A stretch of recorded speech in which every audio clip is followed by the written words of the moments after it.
Hey everybody, this is the first in a new kind of series I'm going to be doing, and that's just going to be a series kind of reviewing the skiing conditions in the mountains of Southern California.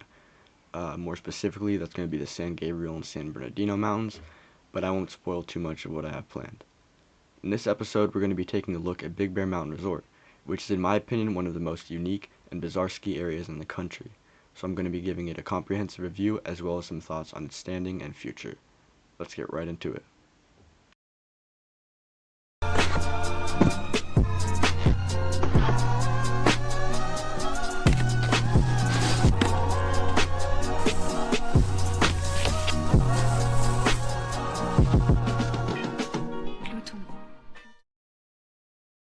For starters, Big Bear Mountain Resort comprises three mountains: Snow Valley, Snow Summit, and Bear Mountain. These three resorts range from small to mid-sized, with the largest being Bear Mountain at 748 acres. Located in the San Bernardino Mountains, which are a decently high and rugged range part of the Greater Transverse Ranges system, the three ski areas are a local recreation haven for Southern Californians and feature a vastly different climate than the surrounding valleys and deserts. Next up, we're going to be looking at the trail maps and the terrain that each of the resorts have to offer. So first up here, taking a look at Snow Valley.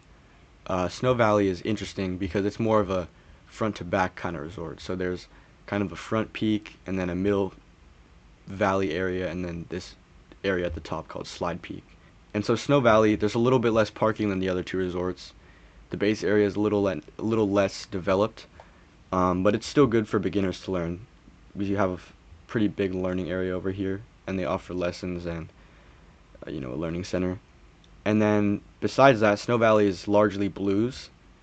You can see that there are a lot of blacks and double blacks throughout, but these are really dependent on natural snowfall, and so what's usually open are just these blues. So it's a good place for intermediates to learn. But when the storms are coming and the snows are good, Snow Valley can be really good because this area in particular, near Running Springs, can get a little bit more snow than Snow Summit and Bear Mountain sometimes. Sometimes it's the other way around, but sometimes this area gets a little bit more snow. But overall, pretty good intermediate and family mountain with a little bit of expert terrain at the top that rarely opens. Next up, we're going to be taking a look at the Snow Summit trail map. And as you can see, Snow Summit is quite a bit bigger, at least east to west speaking, than Snow Valley. We have 10 chairlifts, which is actually the most in Southern California, and a pretty wide variety of trails. Obviously, they have two restaurants at the top. This one is open more frequently, I'd say. This is kind of a weekends only thing. And then at the base, you have a restaurant here, and then a restaurant food court complex here. So there's a lot of dining and accommodations at Snow Summit. With that being said, though, it is kind of the premier destination of Big Bear Mountain Resort, and so it gets the most crowded out of the three. But for terrain, we have a really good family section over here with some greens. Then you got a small park over here, not quite as developed as Bears, but you still do have a pretty fun park. And then we've got a little bit more blues, and then over here we've got Summit Run, which is called the Gauntlet by locals because it just gets way too crowded on the weekends, and it's kind of dangerous to ski down it because you have a bunch of people that don't really know what they're doing. But anyways, over here is the Miracle Mile, which is a mile long, pretty chill blue groomer. It can also get crowded, but it's usually not as bad. And then over here is my personal favorite area of Snow Summit. We have these blacks up here, which they're somewhat advanced. I don't think they deserve double black ratings, but they're pretty nice groomers to rip.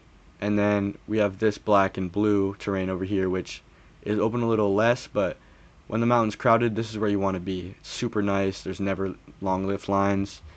And on a powder day, I'm coming to Snow Summit, and I'm staying to this side.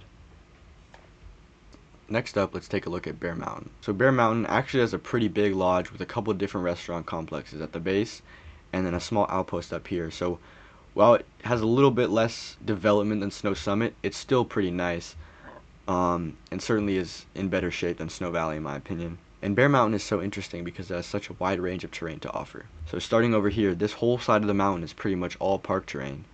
If you come up this chair thinking you're going to get an open groomer, aside from this little Showtime right here and Silver Connection, you're going to be stuck among features and park rats.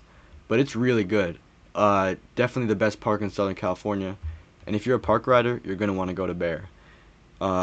Honestly, I'd say that their park is somewhat of a destination, kind of like an underground destination for park rats.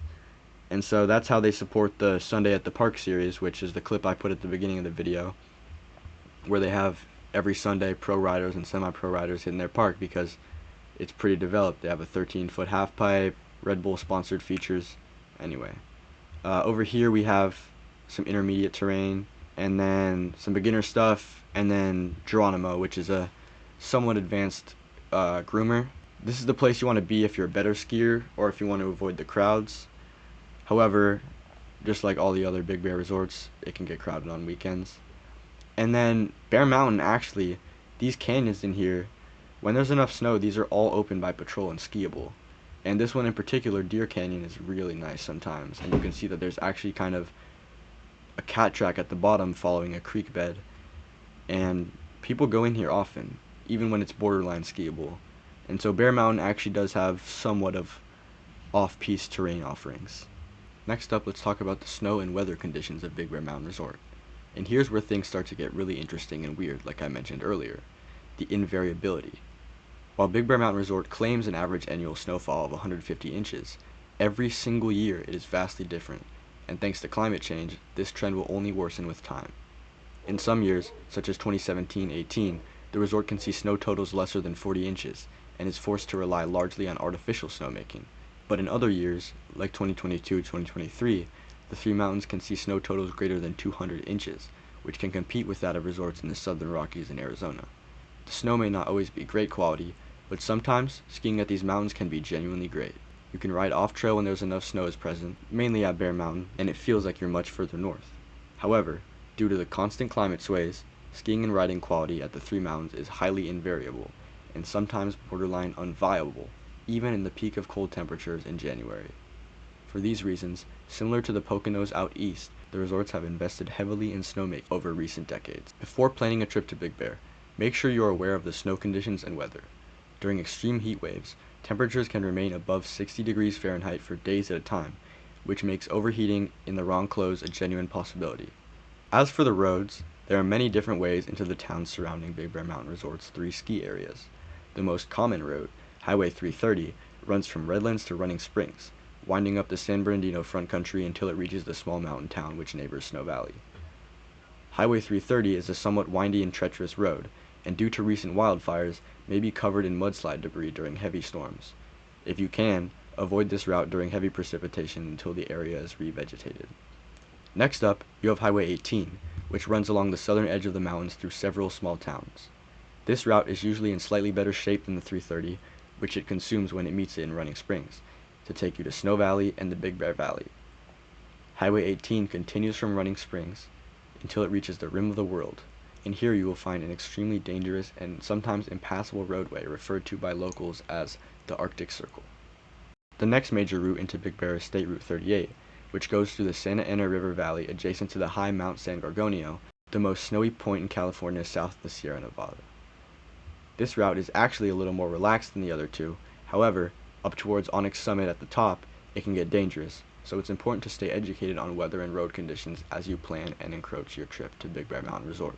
The final route in and out of the Big Bear Valley is on the other end of Highway 18, as it exits the Big Bear Valley north into the high desert. As far as facilities go, Big Bear Mountain Resort can become overwhelmed from time to time. Like I mentioned earlier, Snow Valley lacks overflow parking, and if there isn't any parking left, you might be forced to park along the skinny highway and walk to the lifts.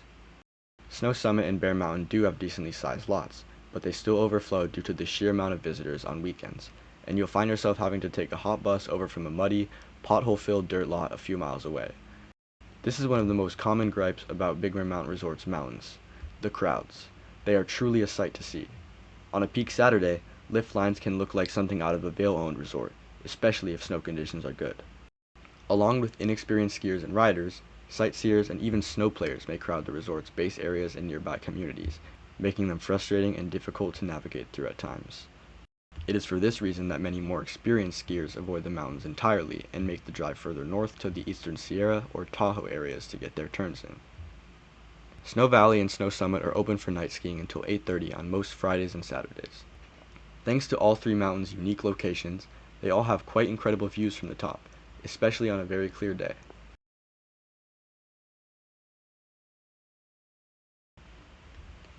In 2020, Big Bear Mountain Resort filed a master development plan with the U.S. Forest Service to connect Bear Mountain and Snow Summit. This expansion would add 19 trails, 2 lifts, 300 skiable acres, a ski bridge, and a new restaurant. All of this is much needed for Big Bear Mountain Resort, and seeing this project come to fruition would really assist in crowd control and overall mountain experience. As of February 2025, the status of the project is unknown, but it's likely we'll hear updates this coming spring from either the Forest Service or the resort, as a verdict is agreed upon. The 6-person high-speed midway chair I mentioned earlier was an initial step of this master development plan, which is leading many locals and optimists to think that the connection may just be happening soon. Unfortunately for us civilians, we'll just have to wait a few months and see what comes for Big Bear Mountain Resort. Thanks for watching.